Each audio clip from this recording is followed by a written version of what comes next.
Donc on a un graphe. Le graphe ci-dessus représente les routes existant entre 9 châteaux de la Loire. Les sommets représentent, donc je ne vais pas vous lire les villes. Sur les arêtes sont indiquées les distances en kilomètres. Déterminer le plus court chemin pour aller du château de Chambord au château de Chinon. Chambord, c'est le sommet D. Chinon, c'est le sommet N. On donnera le parcours ainsi que le nombre total de kilomètres. La recherche sera justifiée par un algorithme. Donc le but c'est d'aller de D à N. D'accord. Donc on va utiliser l'algorithme de Descra. Donc ce graphe est connexe et sans boucle. Donc on peut donc appliquer l'algorithme de Descra. Le sommet de départ étant D et celui d'arrivée N. D'accord, on parle de D à N. Donc moi dans mon tableau, je vais faire comme ça. Donc on va partir de D à N. Donc là j'ai mis D en premier, N en dernier. Après j'ai mis dans l'ordre alphabétique A, B, C, E, T, V, R. D'accord. Mais je vous ai dit on peut mettre A, B, C, D, E, N, T, V, R. Mais bon, c'est mieux de faire comme ça. Première colonne départ, dernière colonne l'arrivée. Donc on commence en D. Donc D, vu que c'est le départ, marque 0. Ensuite, on fait comme d'habitude. Vous coloriez, vous barrez la colonne. C'est-à-dire qu'on ne reviendra pas en D. Ensuite, donc on est ici. Donc maintenant, il y a deux possibilités. Donc soit je vais en B, donc 19D. Donc je viens de D, hein, c'est pour ça qu'on marque D. Donc là, j'arrive en B et j'ai fait 19 en arrivant de D. Et là, 18D pour aller à C. Voilà. Donc en gros, l'algorithme, qu'est-ce qu'il dit maintenant? Il faut repérer parmi les distances ici la plus petite. Donc c'est 19 ou 18. Donc là, c'est pas très dur, c'est 18. Donc l'étape suivante, c'est 18. Donc on sélectionne 18. Une fois qu'on a sélectionné 18, on barre toute la colonne. Voilà. Maintenant, on se trouve où? On se trouve sur le sommet C. Donc on est ici. Donc pour aller ensuite, on peut aller sur quel autre sommet? Donc on ne peut pas revenir au sommet D. D'accord? Et barré ici. Donc ici, on est au sommet C. Donc il n'y a qu'une seule possibilité, c'est aller au sommet E. Donc 38. Il faut faire donc 38 plus 18. Donc 38 plus 18, ça fait 56. Et on vient de quel sommet? On vient du sommet C. D'accord? 56C. Voilà, il n'y a pas d'autre possibilité. Donc maintenant, il faut comparer les valeurs qu'il nous restent et prendre la plus petite. Donc il nous reste 56 et 19. Donc elle est la plus petite. Là, logiquement, c'est 19. Donc on prend 19, sélectionne 19 et on barre toute la colonne. On ne reviendra pas en B. Donc maintenant, on est sur quel sommet? On est au sommet B. On est ici. Donc B, je ne peux pas aller en D. Et donc je peux aller en A, je peux aller en E, je peux aller en T. D'accord? Donc première chose, je peux aller en T. 63. Mais 63 plus 19. Et 63 plus 19, ça fait 82. Et j'arrive de B. Ensuite, je peux aller où? Je peux aller en A. 35. 35 plus 19. Il faut toujours additionner à 19. 35 plus 9, ça fait 54. Et j'arrive d'où? J'arrive de B. Et ensuite, il reste quoi? De B, on peut aller en E. Donc je peux aller en E. Donc j'arrive de B. Et 41 plus 19, ça fait 60. Voilà, donc parmi les valeurs qu'il nous reste, donc il nous reste 82, 60, 56 et 54. Quelle est la plus petite? C'est 54. Donc on sélectionne 54 et on barre toute la colonne. Donc maintenant je me trouve où? Je me trouve sur le sommet A, ici. Donc en A, je ne peux pas retourner en B. D'accord? Je ne peux pas retourner en... Si, c'est tout. Je ne peux pas retourner qu'en B. Donc maintenant, j'ai quoi comme possibilité? Je peux aller en E, je peux aller en T et je peux aller en R. Donc, il faudra additionner les valeurs à 54. Donc, pour aller en E, 54 plus 12. 54 plus 12, ça fait 66. Et j'arrive d'où? J'arrive de A, du sommet A. Donc là, à chaque fois sur cette ligne-là, je vais arriver du sommet A. Donc ensuite, je peux aller en T. Donc 25 plus 54, ça fait 79. 79A. Et ensuite R. 58 plus 54, ça fait 112A. Voilà, donc je compare avec toutes les valeurs qui me restent. Donc avec toutes les valeurs qui me restent, la plus petite c'est 56, donc je sélectionne 56, et je barre la colonne. Voilà, maintenant je me trouve où? Je me trouve sur le sommet E. Sur le sommet E, je peux pas aller en A. D'accord, c'est barré. Je peux pas aller en B. C'est barré. Je ne peux pas aller en C. Donc j'ai qu'une seule possibilité, c'est que je peux aller en R. Et je vais additionner la valeur 53 à 56. Donc 53 plus 56, ça fait 109. Et j'arrive d'où? J'arrive du sommet E. Voilà, il n'y a que ça comme possibilité. Donc maintenant, je compare toutes les valeurs qu'il me reste, là, les 4. Et la plus petite, c'est 79. Donc je prends 79, je barre la colonne, et je me trouve au sommet T. Donc pour aller au sommet T, je peux aller en V et je peux aller en R. Donc là, en V, 79 plus 16, ça fait 95. J'arrive du sommet T. Et ensuite, 24, je vais la dessiner à 79. 24 plus 119, ça fait 103. 103T. D'accord? Parce que j'arrive du sommet T. Et voilà, j'ai pas d'autre possibilité. Maintenant, même comme d'habitude, je compare quelle est la plus petite valeur. La plus petite valeur, c'est 95. Donc je sélectionne 95, je barre la colonne. Ensuite, donc je me trouve où? Je me trouve au sommet V. Au sommet V, j'ai qu'une seule possibilité, parce que je ne peux pas revenir sur T, c'est aller en N. Donc 95 plus 32, ça fait 127. Donc 127 et j'arrive de V. Donc quelle est la plus petite valeur? Donc c'est pas parce que je suis arrivé ici en N que c'est fini. Hein. On continue l'algorithme. Donc quelle est la plus petite valeur? 103. Donc je sélectionne 103, je rajoute une ligne en même temps. Donc 103T, donc je me retrouve où? Je me retrouve au sommet R. Je suis ici. Et 103 plus 21, ça fait 124. J'arrive de R. Voilà, et je continue l'algorithme. Quelle est la plus petite valeur? C'est 124, donc je sélectionne 124, c'est la réponse. Voilà, donc c'est-à-dire que la distance minimale, c'est 124 km. Et le chemin, donc je repars de N, on fait le chemin vers N, ensuite R, donc quand j'arrive à R, ensuite il faut aller à T, donc maintenant je vais à T, il faut aller en A, il faut aller en B, il faut aller en D. Voilà. Donc le chemin le plus court entre Chambord et Chinon est D, B, A, T, R, N. Donc je répète, on part de N en fait. N, R, T, A, B, T. On remonte les lettres. Et la longueur est de 124 km. Exercice 3. Dans le graphe ci-dessous, les sommets représentent différentes zones de résidence ou d'activité d'une municipalité. Une arête reliant deux de ces sommets indique l'existence d'une voie d'accès principale entre deux lieux correspondants. Soit M la matrice d'adjacence de ce graphe, donc là elle n'est pas donnée la matrice d'adjacence, mais vous devez être capable de savoir la donner, et les sommets étant pris dans l'ordre alphabétique. On donne la matrice M au cube. D'accord, donc la matrice M au cube est là. Déterminant justifiant le nombre de chemins de longueur 3 reliant A et F, puis donner leur liste. D'accord, donc là c'est très simple. On cherche le nombre de chemins de longueur 3. Donc pour avoir le nombre de chemins de longueur 3, il faut déterminer la matrice M au cube, qui est déjà donnée. Ensuite, reliant les sommets A et B. Donc vu que c'est dans l'ordre alphabétique, A c'est la première lettre de l'alphabet et F c'est la sixième. Parce que ça fait A c'est 1, 2, 3, 4, 5, 6, 7. D'accord, donc nous on veut aller de la première lettre à la sixième lettre. Donc vu qu'on va de A à F, donc c'est première ligne, sixième colonne. D'accord, donc c'est 5, on a déjà la réponse. Donc pour déterminer le nombre de chemins de longueur 3 reliant A à F, on cherche le coefficient de la première ligne, sixième colonne de la matrice M cube. En effet, A correspond à la première lettre et F la sixième lettre dans l'ordre alphabétique. C'est pour ça que c'est première ligne, sixième colonne. Et donc première ligne, sixième colonne, c'est 5, c'est là. Donc il y a donc 5 chemins de longueur 3 reliant A à F. Maintenant après il faut les nommer, donc là c'est très simple. On va sur le graphe et on cherche les chemins de longueur 3 qui vont de A à F. Donc on les cherche au fur et à mesure A, B, C, F, A, C, D, F, A, C, E, F, A, B, E, F, A, B, D, F. Bon là je vais pas vous l'expliquer, c'est très simple. Donc il y en a 5.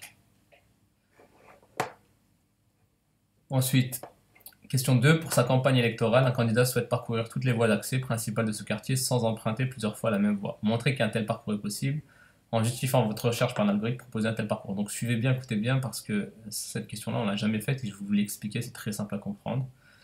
Donc nous, à chaque fois, quand on cherchait un chemin, on cherchait en regardant. C'est très simple à trouver, mais je vais vous montrer un algorithme pour le trouver, pour être sûr de trouver un chemin sans se tromper.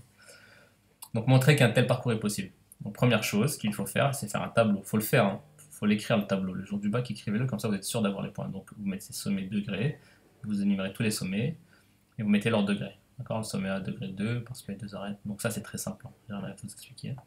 Ensuite, maintenant, qu'est-ce qu'on remarque? On remarque qu'il y a 2 sommets de degré impair. Exactement 2 sommets de degré impair. Donc ce qu'il faut écrire, il y a exactement 2 sommets de degré impair. Donc d'après le théorème de L'Heure, donc écrivez-le bien. il existe une chaîne eulérienne reliant les sommets C et D. D'accord? Donc la chaîne eulérienne, forcément, elle relie, elle part de C, elle arrive à D, ou l'inverse, elle part de D, elle arrive à C. Donc citez bien le théorème de l'heure. Parce que souvent dans vos copies, vous oubliez de le faire. Il y en a certains qui le font, c'est très bien. Et dire qu'il y a exactement 2 sommets de degré impair. Et faites le tableau aussi.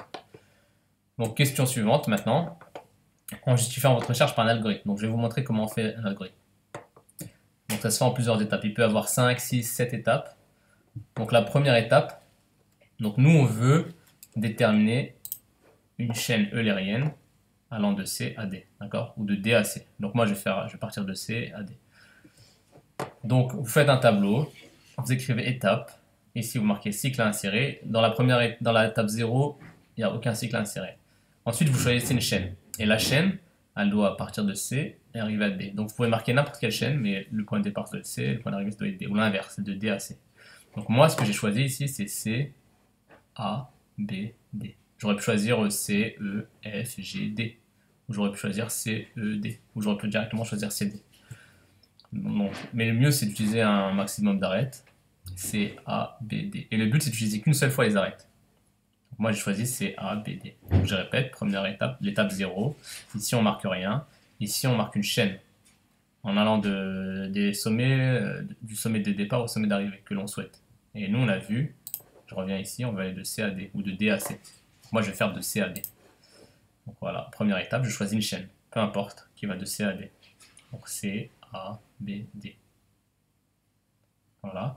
Une fois qu'on a fait ça, donc vous aurez sur votre brouillon, vous barrez les arêtes. Moi je vais les enlever les arêtes. Là. Donc je les enlève, regardez, je les ai enlevées. Voilà, c'est-à-dire qu'on va plus les utiliser parce qu'on doit les utiliser qu'une seule fois. C'est pour ça que je les enlève. Donc vous les barrez, vous gommez, vous faites au crayon à papier. Ensuite, l'étape suivante, c'est l'étape 1. Donc il faut reprendre cette chaîne-là et on regarde le premier sommet, ici c'est, est-ce qu'il reste des arêtes? Donc est-ce que c'est pas un sommet isolé? C'est pas un sommet isolé parce qu'il reste des arêtes. Ça c'est un sommet isolé, d'accord? Mais nous on fait dans l'ordre. Donc on regarde d'abord C. Donc si C ça avait été un sommet isolé, on aurait regardé ensuite A. Mais là C c'est pas un sommet isolé. Donc on regarde, on va maintenant déterminer un cycle, d'accord? On va insérer des cycles au fur et à mesure. Donc à la place du C, on va insérer un cycle qui part de C et qui arrive en C. D'accord? Donc vous pouvez choisir le cycle que vous voulez. Donc il faut partir de C et arriver en C. Donc moi ce que j'ai choisi c'est C, E, F, G, D, C. Bien sûr il faut utiliser une seule fois les arêtes. Donc C, E, F, G, D, C. D'accord? J'aurais pu choisir C, B, E, C. J'aurais pu choisir C, E, D, C. D'accord? Donc moi j'ai choisi un cycle assez long, comme ça j'utilise un maximum d'arêtes. Donc C, E, F, G, D, C. Et donc ce cycle-là, là, je vais l'incorporer à la place du C. Donc au lieu d'écrire C, je vais écrire le cycle. Donc C, E, F, G, D, C. Et ensuite A, B, D. D'accord? Parce qu'à la base on part de C. D'accord? Donc je l'ai inséré là-dedans. À la place du C, je l'ai mis ici. Et l'étape suivante, donc c'est la même chose, je vais barrer ou gommer ou enlever, moi je vais le faire, donc je vais enlever le cycle, là, les arêtes du cycle, C, E, F, G, D, C, donc toutes les arêtes là je vais les enlever, voilà. Et l'étape suivante, c'est la même chose, je regarde ma chaîne, je regarde le premier sommet qui n'est pas isolé, et là C il n'est pas isolé, parce qu'il y a des arêtes, il y a toujours des arêtes. D'accord? Donc vu que c'est C là, c'est le premier sommet qui n'est pas isolé, donc je m'arrête ici à C. Et donc, à la place du C, je vais insérer un cycle partant de C, arrivant à C. Donc je pars de C, soit je fais C, F, D, E, B, C, ou alors je fais C, B, E, D, F, C. C'est ce que je vais faire. Donc à la place du C, ici, là, je vais marquer ce cycle-là. C, B, E, D, F, C. Et je l'insère. Voilà. Et ensuite, j'enlève les arêtes que j'ai utilisées. Voilà, et en fait il ne reste plus d'arêtes, donc c'est fini. Donc s'il y avait encore des arêtes, j'aurais fait 3 étapes, 4 étapes, 5 étapes. Voilà. Ça veut dire qu'un parcours possible et il est là, d'accord? Donc C, B, E, D, F, C, E, F, G, D, C, A, B, D. Donc vous avez vu, si vous le faites vous, peut-être que vous n'allez pas choisir les mêmes chaînes et les mêmes cycles, donc vous allez avoir un autre parcours. Donc il y a plusieurs parcours possibles. Voilà, donc c'est un parcours possible. Donc si vous n'avez pas compris, je vous donnerai d'autres exemples à faire. Donc vous pouvez me le dire par message si vous comprenez, si vous n'avez pas compris cette partie-là.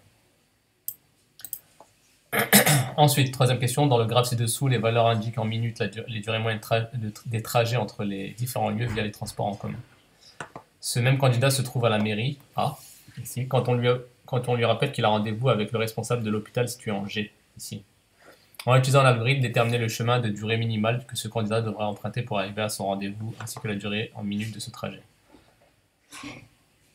Donc c'est très simple, on va falloir utiliser l'algorithme de Descartes.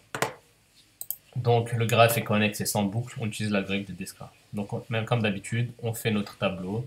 Le sommet de départ c'est A, le sommet d'arrivée c'est G. Donc vu que je pars de A, je commence ici en 0, je barre. Je suis ici en A, j'ai quoi comme possibilité? Je peux aller en B, 8, et je proviens de A. Et je peux aller en C, 4, et je proviens de A. Ensuite, il faut sélectionner la plus petite valeur, donc c'est 4. Donc je sélectionne 4, je barre. Ensuite, quand je suis en C, ici je suis en C, je peux aller où? Je peux pas aller en B, je peux aller en B. Donc je peux aller en B, 8, et 8 plus 4, 8 plus 4, 12. Donc ça fait 12C. Donc sur cette ligne-là, ça va être que C. Ensuite, je peux aller en D, donc 16, 16 plus 4, 20, 20C. Ensuite, je peux aller en E, 12 plus 4, 16, donc 16C. Ensuite, je peux aller en F, 20 plus 4, 24C. Et je peux pas aller en G. D'accord, donc là, il n'y a rien. Ensuite, donc parmi toutes les valeurs qu'il me reste là, les 2 ici et les 3 ici, quelle est la plus petite? La plus petite, c'est 8A. Donc je sélectionne 8A, je barre la colonne, et ensuite, je regarde. Donc ici, je suis en B. En B, je peux pas revenir en A, je peux pas aller en C, je peux aller en D. Donc 4. 4 plus combien? 4 plus 8. 12. Et j'arrive de B. Donc sur cette ligne-là, ce sera que B. Je peux aller en E. 12. Et 12 plus 8, ça fait 20. 20B. Et voilà, je ne peux pas aller en F, je ne peux pas aller en G. Donc parmi les valeurs qui me restent, quelle est la plus petite? 12. Donc je sélectionne 12B. Donc ensuite, je barre ici. Je rajoute des lignes si nécessaire. Ensuite, donc je suis en D. En D, je ne peux pas revenir en B, je ne peux pas revenir en C, je peux aller en E. Donc 12 plus 12, 24, parce que là c'est 12, et là c'était déjà 12, 12 plus 12, 24. J'arrive de D, 24D. Ensuite 24 plus 12, ça fait 36, j'arrive de D. Et le dernier, je peux aller en G, 20 plus 12, 32D. Et ce n'est pas parce que je suis arrivé à G que c'est fini, donc je continue l'algorithme, jusqu'à ce que toutes les colonnes soient barrées là. Donc quelle est la plus petite valeur ici? C'est 16. Donc je sélectionne 16. Je barre la colonne. Je rajouterai des lignes au fur et à mesure. Donc je suis en E. En E ici. Je ne peux pas revenir en B. Je ne peux pas revenir en C. Je ne peux pas revenir en D. J'ai qu'une seule possibilité, c'est d'aller en F. 4. 4 plus la valeur qui est ici. 4 plus 16, 20. 20E. Voilà. Donc en gros, ensuite, quelle est la plus petite valeur? Ben, c'est 20E. Je sélectionne 20E. Je rajoute des lignes si nécessaire. Je barre la colonne. Je ne peux plus revenir en F. Ensuite, je suis en F. En F, donc je ne peux pas aller en E, je ne peux pas aller en C, je ne peux pas aller en D, je ne peux aller qu'en G. Donc 8. 8 plus 20, 28. Voilà. Quelle est la plus petite valeur qui me reste? 28. Voilà. Donc c'est la réponse. C'est-à-dire le trajet minimum, c'est 28 minutes. Voilà. Et pour avoir le trajet qui correspond, donc on part de G, ensuite on va en F. En F, on va en E. En E, on va en C. En C, on va en A. Et c'est fini. Voilà, donc le chemin le plus court est A, C, E, F, G en 28 minutes. Donc je vous rappelle, on part de G, après on écrit F, après E, après C, après A. Voilà, enfin, l'exercice. Pour vendredi 3 avril, vous faites ça, vous me l'envoyez par mail